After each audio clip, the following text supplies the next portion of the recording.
Ora bem, hoje quero falar acerca da virtude autoestima, que é uma questão, por exemplo, da independência emocional que contribui bastante para a independência intelectual, por exemplo, uma questão de amor próprio, de amor dentro, digamos assim, e o sujeito intelectual ideal. Portanto, a autoestima seria uma das virtudes fundamentais para a aproximação das virtudes inerentes, digamos assim, ao sujeito intelectual ideal. Olá a todas as pessoas, sejam bem-vindos a mais um vídeo de filosofia e hoje vou falar acerca da autoestima. Não é? E é a propósito desta obra, O Sujeito Intelectual e Ideal, um manual para desenvolver brilho no ato de pensar, uma consciência mais livre, uma consciência mais feliz. Esta obra que é uma continuação, digamos assim, mas pode ser lida de forma independente, desta obra, ensaio sobre o individualismo intelectual e terapêutico, que também tem como sequência esta obra, ensaio filosófico sobre a felicidade e a sexualidade. Portanto, é uma trilogia que se complementa, apesar de poder ser lida de forma independente. Então vamos lá, a autoestima. Se virem os outros vídeos, estudarem a obra, não é?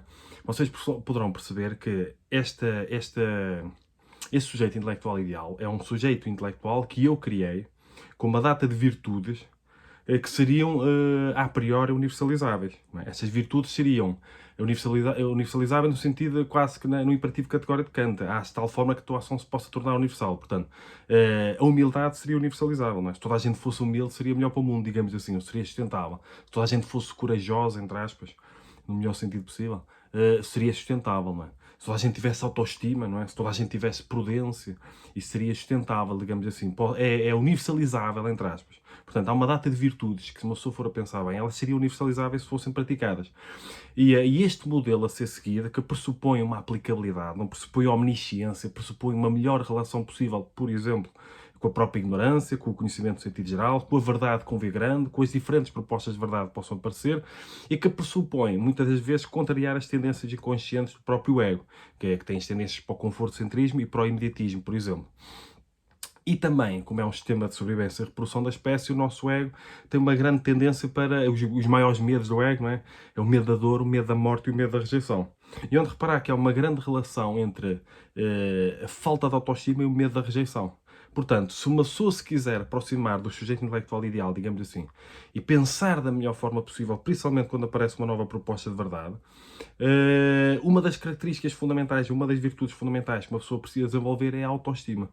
Porque há muitas pessoas que têm medo, por exemplo, é um medo inconsciente, medo de pensar de forma diferente, medo de chegar a conclusões diferentes da sua própria tribo, da sua própria comunidade, da sua própria família, amigos, o núcleo de amizades, o núcleo mais próximo. A pessoa tem medo de pensar de forma diferente, tem medo de interpretar bem algo que possa levar a uma visão diferente do mundo, e isso poder levar hipoteticamente à rejeição das pessoas mais próximas. Portanto, esta falta de autoestima, profundamente conectada com o ego, que procura uma realização de fora para dentro, enquanto a autoestima é de dentro para fora, digamos assim. Este medo da rejeição tem uma grande relação com a falta de autoestima. Pode bloquear o nosso pensamento em muitos enquadramentos. Pode bloquear a nossa capacidade de raciocinar. A nossa vontade de pensar, a nossa vontade de conhecer a verdade da melhor forma possível. Verdade com V grande. A verdade nas suas diferentes propostas de verdade. Pode aparecer, por exemplo, aqui uma nova teoria, uma nova ideia, uma nova ideologia, uma nova proposta de verdade. E eu, por ter medo de pensar de forma diferente, ter medo de chegar a conclusões diferentes, por ter medo de ser rejeitado pelas outras pessoas, pelas pessoas mais próximas, pelas pessoas que eu tenho dependências emocionais, eu posso boicotar a minha capacidade de chegar à verdade. Porque vamos imaginar que a pessoa. Vamos imaginar. Olha, por exemplo, a questão política agora pode fazer muito sentido.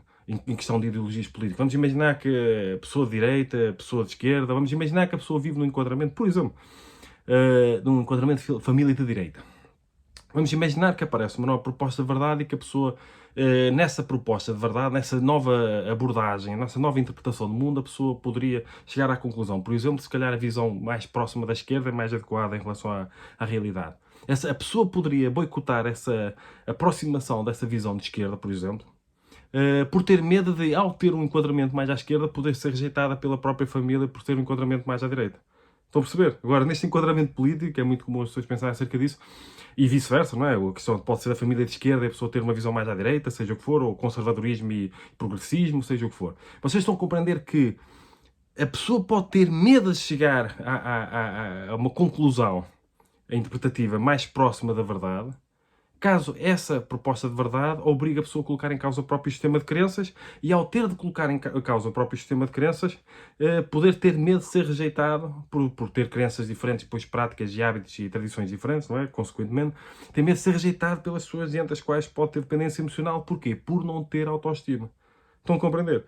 Portanto, é muito difícil visualizar um sujeito intelectual ideal cheio de virtudes, cheio de coragem, de humildade, de prudência, de ter autoconsciência, saber o que é que se passa dentro de si, não se deixar dominar pelas tendências inconscientes do próprio ego. E amarfanhado por não ter autoestima. E todo reprimido e oprimido com medo por não ter autoestima. Estão a perceber? Não dá para visualizar um sujeito intelectual ideal que pensa da melhor forma possível, que tem a melhor relação possível com a ignorância, com a própria ignorância, com os conhecimentos em sentido geral, com o próprio sistema de crenças, com as propostas de verdade que possam aparecer, com a verdade com V grande, mas amarfanhado com medo de pensar por ter medo de ser rejeitado pelas outras pessoas, por não ter autoestima. Estão a perceber? Portanto, por isso é que, no meu entender, a autoestima, que é uma questão de autocentragem terapêutica, também de autocentragem emocional, que pressupõe muito o desenvolvimento interior em geral, que precisa. A autoestima é uma das virtudes universalizáveis, basilares, mais radicais e fundamentais para o sujeito intelectual ideal. E é interessante que as pessoas associam, muitos intelectuais, se for preciso, associam o desenvolvimento da autoestima à autoajuda, como se fosse uma coisa menor. Mas não imaginam que em muitos enquadramentos a autoestima é fundamental para uma pessoa pensar da melhor forma possível. Para uma pessoa não ter medo de ser rejeitado por pensar de forma diferente, por partilhar ideias diferentes. Vocês conseguem imaginar, por exemplo, um cientista que traz ideias inovadoras, profundamente inovadoras, que podem obrigar a uma mudança de paradigma e que sabe que muito provavelmente será rejeitado por outras pessoas por ser muito diferente? Imaginar esse cientista não abrir a boca por não ter autoestima, por ter medo de ser rejeitado e viver em função desse medo. Porque isso é uma questão também de coragem, estão a perceber? Mas as virtudes, elas devem andar de mãos dadas, não é? Elas precisam de andar de mãos dadas.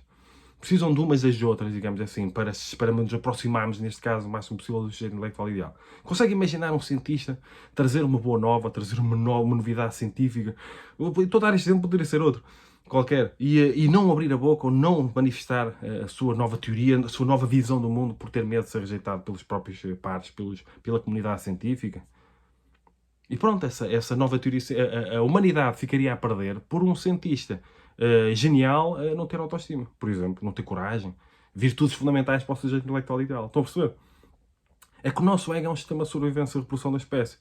O nosso ego, como é um sistema de sobrevivência e reprodução da espécie, formatado com base no medo, enquanto, digamos assim, não é, a nossa alma quer manifestar essa nova teoria científica que aparece, essa nova proposta de verdade para ajudar as pessoas a avançar, né, para ajudar a humanidade a avançar, enquanto a nossa intuição pode levar para isso, depois o nosso ego, enquanto sistema de sobrevivência e reprodução da espécie, o nosso ego formatado com base no medo, começa a não digas isso que vai ser rejeitado pelos outros. É inconsciente, não é? E assim vive muita gente.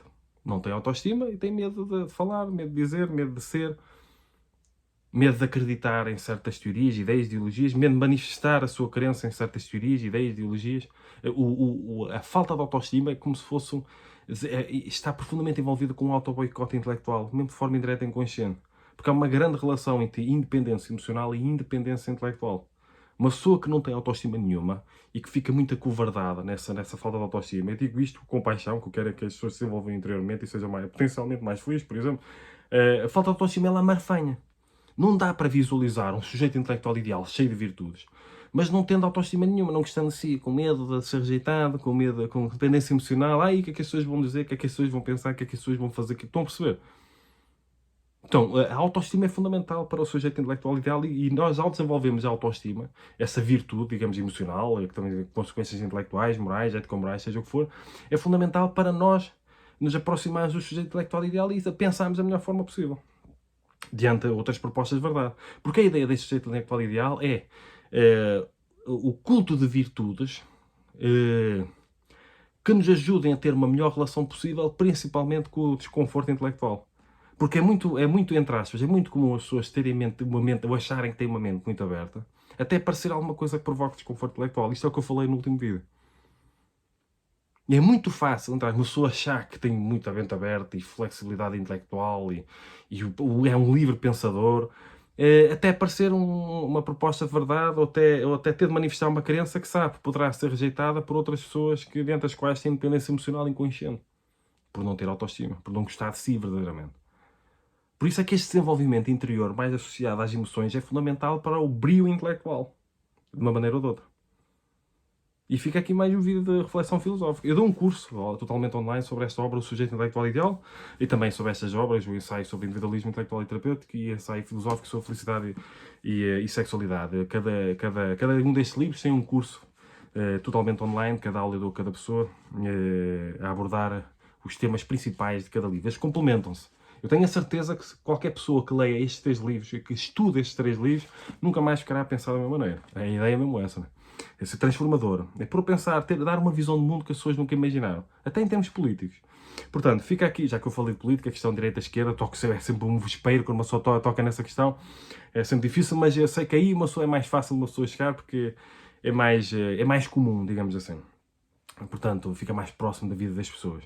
Então, essas questões do brilho intelectual e assim, que se calhar não fica tão próximo do dia-a-dia das pessoas, digamos assim. Portanto, tenho vários livros publicados em formato de papel e em formato digital, tenho vários cursos online, não é? Cada aula eu dou a cada pessoa, estou disponível para dar aconselhamento filosófico, consultas de filosofia, não é? Sou investigador na área da filosofia, também estudo psicologia, estudo muita coisa, até espiritualidade, eu gosto de estudar todo tipo de coisas, não é? Portanto, dou aconselhamento filosófico a quem precisar, estou disponível para isso. Se quiserem, estou nas diversas plataformas, YouTube, Instagram, LinkedIn, Spotify, Facebook, TikTok também. Se quiserem entrar em contato comigo, podem escrever para o meu e-mail filipeferrecalhau@gmail.com. Eu deixo todas estas referências na descrição do vídeo no YouTube, por exemplo. E se quiserem mesmo contribuir para a sustentabilidade e crescimento do canal, podem comentar, pôr like, podem divulgar, podem subscrever o canal ou as plataformas onde eu vou publicando o meu trabalho e podem fazer doações para o meu IBAN e MBWay que eu deixo na descrição do vídeo no YouTube. Portanto, podem fazer doações por aí porque eu sou investigador e ativista filosófico para uma pedagogia da felicidade. Podem sempre fazer doações que ajudam neste projeto.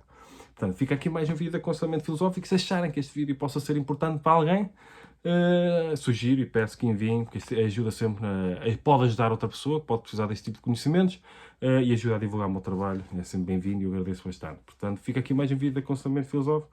Sejam felizes e cumprimentos filosóficos.